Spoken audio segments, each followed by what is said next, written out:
Hey guys, welcome to another car review. I am the Dutch Texan, and this time I'm reviewing a 2016 Ford Fiesta ST. Now, the first thing that I definitely noticed is these Recaro seats. I stepped in them and I'm like, okay, I'm already getting squished. But it's a good kind of squish. You know, it's an optional. You don't have to get them. So if you're a bigger person, you probably shouldn't get them, because I am a little bit overweight at this point in time, and I definitely feel the hug right now, but it's a good feeling, definitely. Let's come to a stop over here. All right, come straight, go sit a little.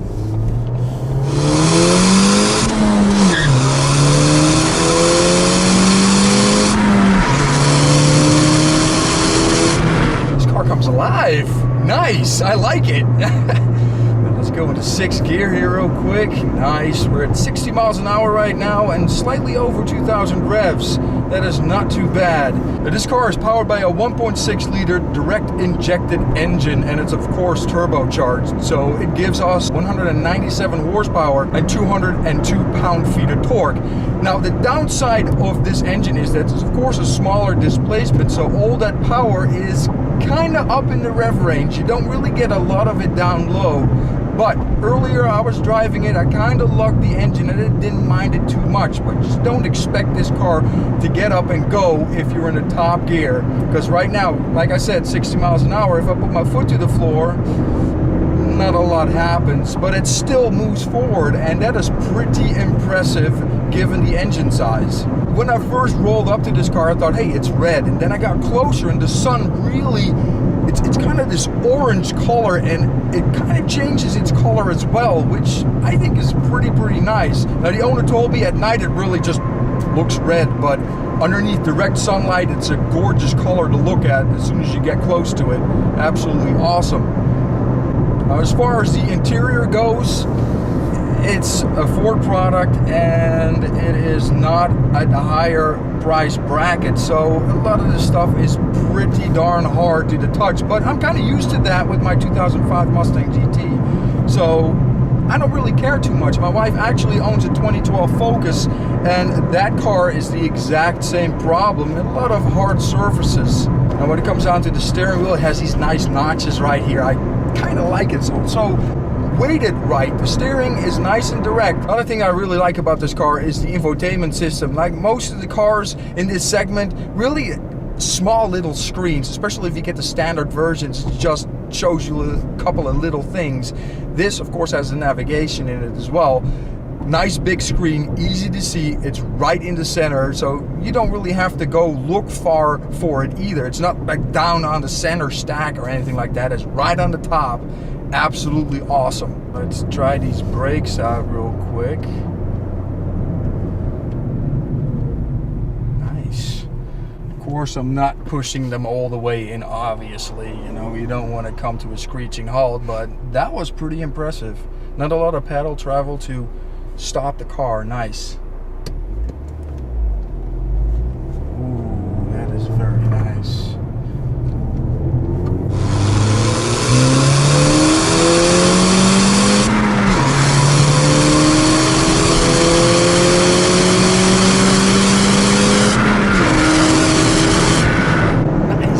I really like the way this car picks up speed. Now obviously I'm gonna have to make the comparison between the Abarth and this car. This car kind of hides the fact that it's more powerful, probably because it's just a little bit bigger than the Abarth is, and the Abarth is obviously also not a 4-door. Another thing that this car doesn't have versus the Abarth is that awesome exhaust sound, but I still kind of like the engine noise that gets into the cabin. It is nice and sporty. It could do with an exhaust, but stock, it's okay. It's not too bad. And for a commuter car, which this is a commuter for the owner, it's definitely good. It is 100% stock with the exception of a Cobb rear motor mount. Now, the owner had some plans with it, but then decided against it because it is his daily driver. And one of the things with a daily driver is as soon as you start modifying him, there is that potential of having issues, and you don't want that with a daily driver. You just want to be able to drive it. And it does it very, very well. Now again, we're doing 60 miles an hour, not that noisy at all. I was expecting it to be a whole lot noisier because of the size of the car and the sporty nature, but it really isn't. It is nice and quiet driving down the street. Now when I look at this instant miles per gallon, and I don't know what this car does in real life, but it's really fluctuating a lot right now, and I'm seeing 60 miles to the gallon. I don't think that is quite possible. It's probably because I'm modulating the gas, but 40, 48, 50, 59, it kind of goes all over the place. So what does this car really do for you, miles per gallon wise? 28 city, 33 highway. That is not too bad. We're probably gonna have a little dip in that after that review.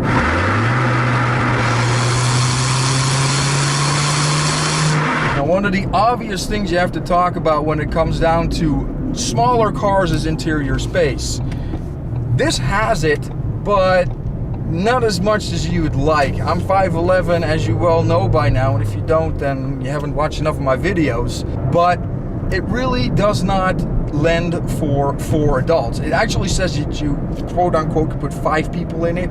I don't see that happening unless, you know, they pretty much want to be all over each other, which, depending on the situation, that might be okay. But for regular people, for regular day driving, doesn't really work that way.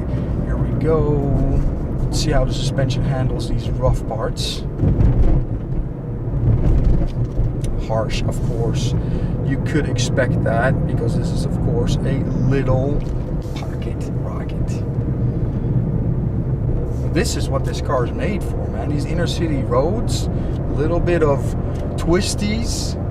Don't feel much body roll at all. I'm pretty impressed. And one of the positive things, of course, with an hatchback is that you have a ton of space in the back, and this is no exception. You can lower the seats and create a whole lot more space, but this will definitely do okay going to a grocery store.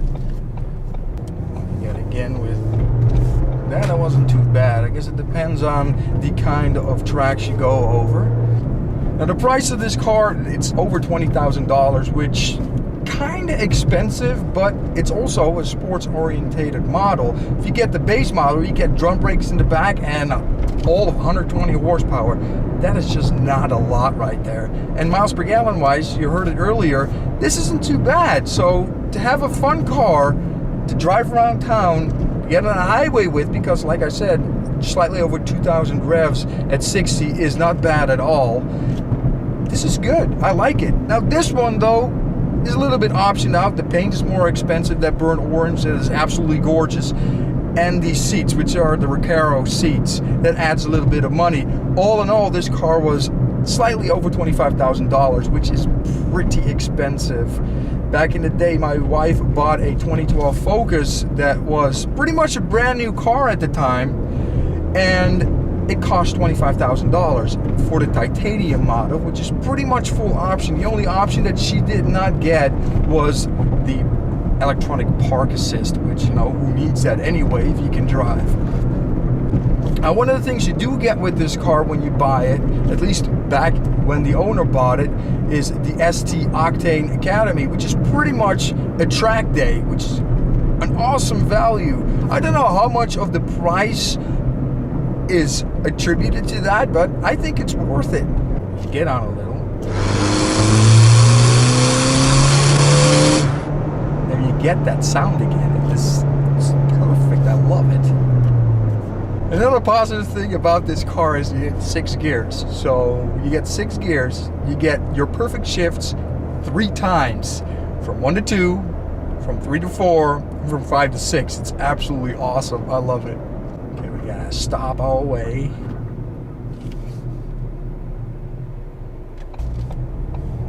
Goose it in 1 here real quick.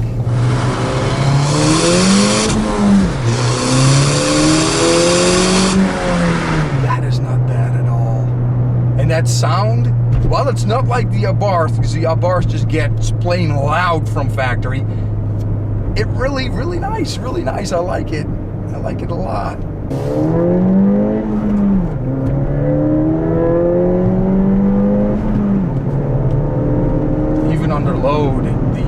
this transmission is good. It's really, really good. And as far as the conclusion on the car, if you're looking for a hot hatch, you're looking for a car that does not use too much gas and is a lot of fun to drive, I think this is your bet, especially with these Recaros. If you can hack it, it is definitely a great driver's car. I hope you enjoyed this review, and I'll see you on the flip side. Here we're just leaving the gas station. I just burned through an entire tank of gas. Nathan, thank you very much. I absolutely loved reviewing your car, and see you on the flip side.